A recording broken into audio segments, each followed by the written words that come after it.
తేజస్విని గారు good morning అండి. So వాస్తవంగా ఏదైతే అమరావతి ప్రాంతం అని ప్రస్తుతానికి మనం రాజధాని అనుకుంటున్నామో అది గౌతమిపుత్ర శాతకర్ణి అని ఆయన పరిపాలించినటువంటి ప్రాంతం. గౌతమిపుత్ర శాతకర్ణి తన తల్లి పేరునే ఆయన తన పేరుగా మార్చుకున్నటువంటి ఒక ప్రాంతం. అంటే మహిళలకు ఎంత ప్రయారిటీ ఇచ్చారు అమరావతి అనే దానికి అక్కడ పాలించినటువంటి ఒక ప్రముఖమైనటువంటి రాజే స్పష్టం చేస్తూ ఉన్నటువంటి పరిస్థితి. మరి అలాంటి ప్రాంతానికి సంబంధించి వేసల రాజధాని అనేటటువంటి మాట అనడమే ఒక జుగుప్సాకరమైనటువంటి మాట అది. సో మహిళలందరూ కూడా దాని మీద చాలా ఆవేదన చెందుతున్నటువంటి సందర్భం. సరే, అక్కడ మాట్లాడినటువంటి మాటలు చూస్తే ఒక నివేదికను అడ్డం పెట్టుకొని మాట్లాడారు. సో ఆ నివేదికలో కూడా అలాంటి పరిస్థితి కనిపించట్లేదు. ఎక్కడ కూడా అమరావతి ప్రాంతం కానీ లేకపోతే వాళ్ళు అనుకుంటున్నట్టు గుంటూరు కృష్ణా ప్రాంతాల్లో అంత పెద్ద స్థాయిలో మహిళా సెక్స్ వర్కర్లు ఉన్నారని చెప్పేసి ఆ నివేదికలో కూడా లేదు. కానీ ఆ నివేదికను అడ్డం పెట్టుకొని వీళ్ళు మాట్లాడడం వెనక ఏదైనా సరే కుట్ర ఉందని మీరు అనుకుంటున్నారా? గుడ్ మార్నింగ్ అండి, నమస్కారం.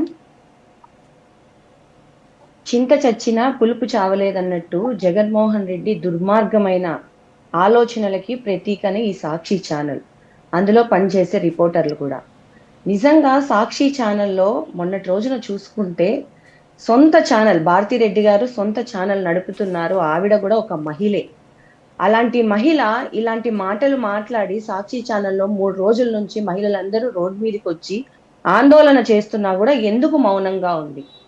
చంద్రబాబు సారు అమరావతిని డెవలప్ చేస్తే ఎక్కడ మంచి పేరు వస్తుందో అనే ఉద్దేశంతో, ఒక కుట్ర పూరితమైన ఆలోచనతో మొదటి నుంచి, ఈ రోజు నుంచి కాదు, మొదటి నుంచి కమ్మ అమరావతి అన్నారు.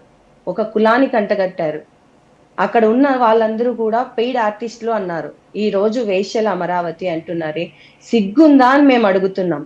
ఏంటండి, కొన్ని వేల ఎకరాల భూములు వాళ్ళ పిల్లల భవిష్యత్తును తాకట్టు పెట్టి అమరావతి కోసం అక్కడ ఉన్న మహిళలు ఇచ్చారు. అంటే మహిళలంటే అంత నీచంగా కనిపిస్తున్నారా జగన్ రెడ్డి భారతిరెడ్డికి?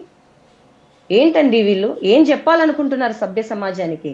ఎంతో మంది మహిళలు ఈ రోజు కులాలకి, మతాలకు, పార్టీలకు అతీతంగా రోడ్డు మీదకి వచ్చి ఆందోళన చేస్తున్నారు. మొదటి నుంచి అమరావతి మీద విషం చుమ్ముతున్నారు. తెలియక అడుగుతున్నాము, సొంత చెల్లిని తల్లిని కూడా సాక్షి ఛానల్లో పెట్టి వాళ్ళని తిట్టించిన గనుడు ఈ జగన్మోహన్ రెడ్డి. ఇలాంటి వాళ్లకు బుద్ధి చెప్పాలి. ఖచ్చితంగా కూడా ఆ ఇద్దరి మీద యాక్షన్ తీసుకోవాలి. బహిరంగంగా భారతిరెడ్డి గారు వచ్చి క్షమాపణ చెప్పాలి.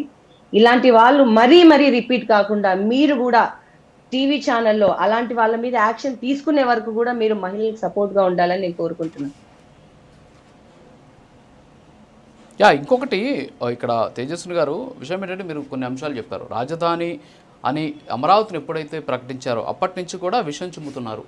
సో స్టార్టింగ్లో మీరు చెప్పినట్టు కొద్ది రోజులు వచ్చేసి అది సామాజిక వర్గానికి అంటగట్టారు. ఆ తర్వాత వచ్చేసి దాని పట్ల తీవ్రమైనటువంటి వ్యాఖ్యలు, అంటే వాళ్ళు ఆందోళన చేసేటువంటి సందర్భంలో కూడా ఆ మహిళల పట్ల ఏ విధమైనటువంటి పోస్టులు సోషల్ మీడియాలో పెట్టారో కూడా మనం చూసినటువంటి పరిస్థితి. అలాగే తెలుగుదేశం పార్టీకి సంబంధించిన ఒక కార్యకర్త, ఐటీడీపీ కార్యకర్త, ఆయన చేబ్రోలు కిరణ్ కుమార్ అనుకుంటాను. సో ఆయన భారతిరెడ్డి మీద కొన్ని వ్యాఖ్యలు చేస్తే వెంటనే అరెస్ట్ చేసినటువంటి సిచ్యువేషన్. మరి మీ పార్టీకి సంబంధించినటువంటి నాయకులు ఇప్పుడు ఒక రకమైన ఆందోళన చేపడుతున్నారు. ఏంటంటే కిరణ్ కుమార్కి ఒక న్యాయము, వీళ్ళకు ఒక న్యాయమా అని చెప్పేసి. సో మీరు ఎలాంటి చర్యలు మీరు కోరుకుంటున్నారండి?